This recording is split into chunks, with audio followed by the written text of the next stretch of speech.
આકાશવાણી ભુજ સમાચાર અશરફ નથવાણી વાંચે છે. નમસ્કાર. પ્રધાનમંત્રી નરેન્દ્ર મોદી આવતીકાલે સવારે 11 વાગે આકાશવાણી પરથી પ્રસારિત થનાર મન કી બાત કાર્યક્રમમાં વિવિધ વિષયો પર પોતાના વિચારો રજૂ કરશે. માસિક રેડિયો કાર્યક્રમની આ 129મી કડી હશે.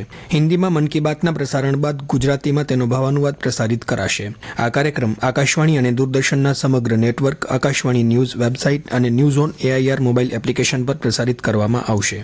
આકાશવાણી સમાચાર, દૂરદર્શન સમાચાર, PMO અને માહિતી અને પ્રસારણ મંત્રાલયની YouTube ચેનલો પર પણ તેનું જીવંત પ્રસારણ કરવામાં આવશે. આ ઉપરાંત આવતીકાલે રાત્રે 8 વાગે રાજ્યના તમામ આકાશવાણી કેન્દ્રો પરથી મન કી બાત કાર્યક્રમના ગુજરાતી ભાવાનુવાદનું પુનઃ પ્રસારણ કરાશે. મન કી બાતને આવરી લેતું કચ્છી બુલેટિન આવતીકાલે સાંજે 7:05 આકાશવાણી ભુજ પરથી પ્રસારિત થશે. વિશ્વ ધરોહર સ્થળ એવા ઐતિહાસિક ધોળાવીરામાં આગામી 10 જાન્યુઆરીએ ગુજરાત પ્રવાસન વિભાગ દ્વારા પ્રથમવાર આંતરરાષ્ટ્રીય પતંગ ઉત્સવનું આયોજન કરવામાં આવશે. ધોળાવીરાની પ્રાચીન હડપ્પીય સંસ્કૃતિ, અનોખી શિલ્પકળા અને ઐતિહાસિક વૈભવ વચ્ચે આકાશમાં રંગબેરંગી પતંગો લહેરાશે, ત્યારે કચ્છનું સાંસ્કૃતિક વૈભવ વૈશ્વિક મંચ પર વધુ પ્રગટ થશે. આ ઉપરાંત ધોળાવીરા ખાતે જ 10મી જાન્યુઆરીએ સાંજે ક્રાફ્ટ ઓફ આર્ટ દ્વારા ધોળાવીરા ફેસ્ટિવલ પણ યોજવામાં આવશે. ધોળાવીરાની પથ્થરોની સંરચના અને હજારો વર્ષ જૂની સંસ્કૃતિના બેકગ્રાઉન્ડ માં યોજાનારા આ કાર્યક્રમો પ્રવાસીઓ અને કલાપ્રેમીઓ માટે એક અનોખો લાવો બની રહેશે.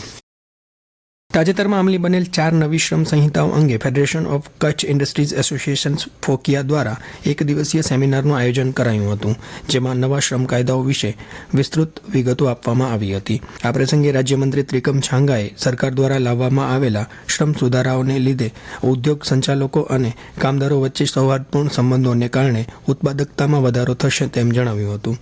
જ્યારે સાંસદ વિનોદ ચાવડાએ ઉદ્યોગોને કેન્દ્ર અને રાજ્ય સરકાર દ્વારા જરૂરી પ્રોત્સાહન મળી રહેશે તેવી ખાતરી આપી હતી.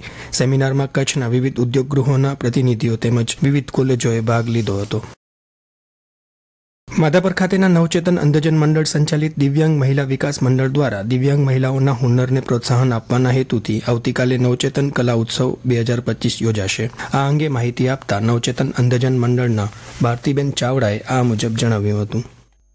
શ્રી કચ્છ ગુર્જર ક્ષત્રિય સમાજ બારલા મંદિર પાર્ટી પ્લોટ માધાપર ખાતે પોતાનો વ્યવસાય કરતી દિવ્યાંગ મહિલાઓ તેમના ઉત્પાદનો સમાજ સમક્ષ પ્રદર્શન અને વેચાણ અર્થે પ્રસ્તુત કરશે અને તેની ક્ષમતાને દીપાવશે. આ મહિલાઓ ગૃહિણી હોવાની સાથે સાથે પોતાના દ્વારા ઉત્પાદિત કરાયેલ ચીજ વસ્તુઓનું વેચાણ કરી પોતાના કુટુંબને સફળતાપૂર્વક આર્થિક ટેકો પૂરો પાડી રહી છે. તે સમાજ માટે ખરેખર ગૌરવની બાબત છે. મહિલા સશક્તિકરણ આપણે અહીં યથાર્થ રીતે જાણી શકીએ છીએ અને માણી શકીએ છીએ. આવા અનુપમ અવસરને માણવા માટે સ્થાનિક સમાજના લોકોને નમ્ર વિનંતી કે આપ પધારો અને આ દિવ્યાંગ તેમજ બિન દિવ્યાંગ મહિલાઓની કાબેલિયતને ઓળખો. જિલ્લામાં મતદાર યાદી ખાસ સઘન સુધારણા કાર્યક્રમ અંતર્ગત આજે ખાસ ઝુંબેશ કેમ્પનું આયોજન કરાયું હતું. આ કેમ્પ આવતીકાલ તારીખ 28 ડિસેમ્બર રવિવારે પણ યોજાશે. કેમ્પનો લાભ લેવા જિલ્લા ચૂંટણી અધિકારી અને કલેક્ટર કચ્છ દ્વારા અપીલ કરાઈ છે. નખત્રાણા નજીક નાગલપર ફાટક પાસે આજે એક માર્ગ અકસ્માત સર્જાયો હતો. બુલેટ ટ્રકની પાછળ અથડાતા અમદાવાદના એક યુવકનું ઘટના સ્થળે જ મૃત્યુ થયું હતું, જ્યારે અન્ય એક વ્યક્તિને ગંભીર ઇજાઓ થતાં તાત્કાલિક સારવાર અર્થે ભુજ ખસેડવામાં આવ્યા છે. બુલેટ મોટરસાયકલ તેની આગળ જઈ રહેલા એક ટ્રકના પાછળના ભાગે ધડાકાભેર અથડાઈ હતી, જેના કારણે આ દુર્ઘટના સર્જાઈ હતી. ગુજરાત સરકારે ટીબી મુક્ત ભારત અભિયાન અંતર્ગત આરોગ્ય અને પરિવાર કલ્યાણ વિભાગ દ્વારા અમલમાં મુકાયેલા નવીનતમ પગલાઓના પરિણામે રાજ્યમાં ક્ષય રોગ સંબંધિત મૃત્યુદરમાં સતત અને નોંધપાત્ર ઘટાડો નોંધાવ્યો છે. વર્ષ 2015ની સરખામણીએ વર્ષ 2023માં રાજ્યમાં નવા ટીબી દર્દીઓના નોંધણી દરમાં 34% અને ટીબીથી થતા મૃત્યુદરમાં 37% સુધીનો ઘટાડો નોંધાયો છે. કચ્છ સહિત રાજ્યમાં છેલ્લા કેટલાક દિવસોથી મિશ્ર ઋતુનો અનુભવ થયા બાદ હવે ફરી એકવાર શિયાળાએ પોતાનું અસલી જોર બતાવવાનું શરૂ કર્યું છે. ઉત્તર ભારતમાં થઈ રહેલી હિમવર્ષા અને ત્યાંથી ફૂંકાતા બર્ફીલા પવનોને કારણે કચ્છમાં તાપમાનનો લઘુત્તમ પારો ગગડ્યો છે. નલિયામાં તાપમાન 10 ડિગ્રીની નીચે જતાં જનજીવન પર તેની અસર જોવા મળી રહી છે.